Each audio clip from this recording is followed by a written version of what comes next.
ပါဝင်ပစ္စည်းတွေအများကြီးတွေ့တာနဲ့ချက်မစားတော့ဘူးလို့မတွေးလိုက်ပါနဲ့နော်ထူးထူးဆန်းဆန်းဘာမှမပါပဲမိဖို့ကြောင့်တိုင်းမှာအမြဲဆောင်ထားရတဲ့ပစ္စည်းတွေကြီးပါပဲရှင်ကြက်ဟင်ခါတီးနဲ့ကြွက်နရက်မွန်နှစ်ခုပေါင်းစပ်မှုဟာဘယ်လိုတွေတောင်အရသာတွေရှိပြီးကောင်းလာတယ်ဆိုတာသိရအောင်လို့ချက်ကြည့်ကြပါနော်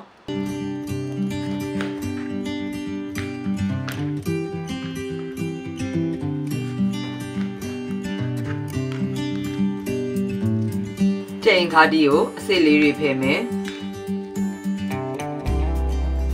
အခါတက်တာအောင်လို့အဖြူဖက်လေးတွေချစ်ခွာထုတ်ပေးပါမယ်ရှင်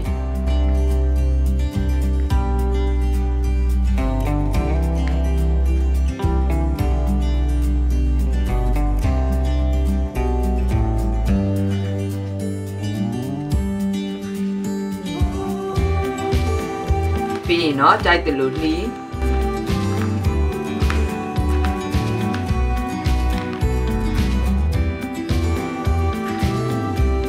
ခါရကြိုက်တယ်ဆိုရင်တော့ဒီအတိုင်းတန်းကြော်လို့ရပါတယ်အရန်ခါရအောင်မကြိုက်ဘူးဆိုရင်တော့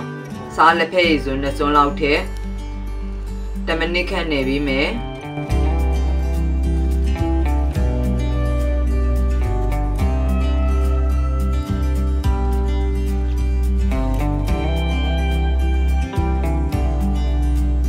အရည်တွေထွက်လာအောင်လို့မိနစ်20ခန့်ထားပါမယ်ရှင်မိနစ်20ခန့်ထားပြီးပြီဆိုရင်ရေများများနဲ့စေရ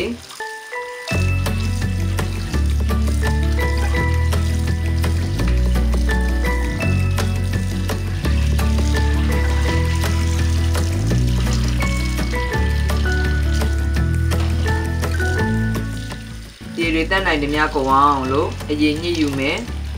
ကျိုးကျသွားတဲ့အထိမညှစ်မိဖို့လိုပါတယ်ရှင်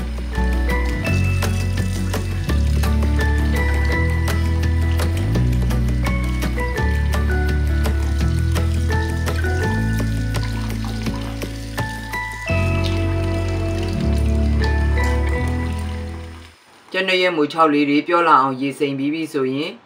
ကြိုက်တယ်လို့လှီးမယ်ကြက်သွန်နီကြက်သွန်ဖြူနဲ့ငရုတ်ဒီစိမ်းကိုပပလီးထားမယ်10မိနစ်လောက်ရေစိမ်ပြီးတော့မှရေစစ်ထားတဲ့ပဇွန်6ကိုအညက်တညက်လေးကြိတ်ပေးထားပါမယ်ရှင်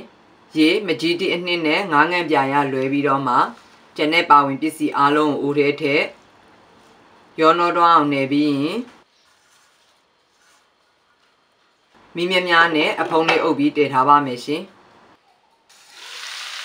ပူလာပြီဆိုရင်မွေရော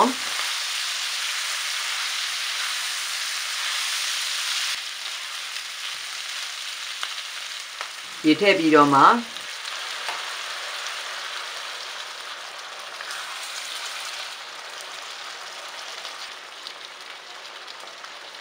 ဆက်တယ်မယ်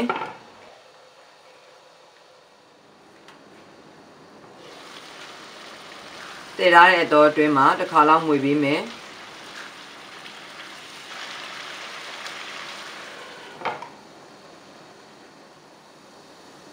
ရေတွေခမ်းပြီဆိုရင်တော့မကြီးတီအနှစ်ထက်9ငံပြာရည်လေးထက်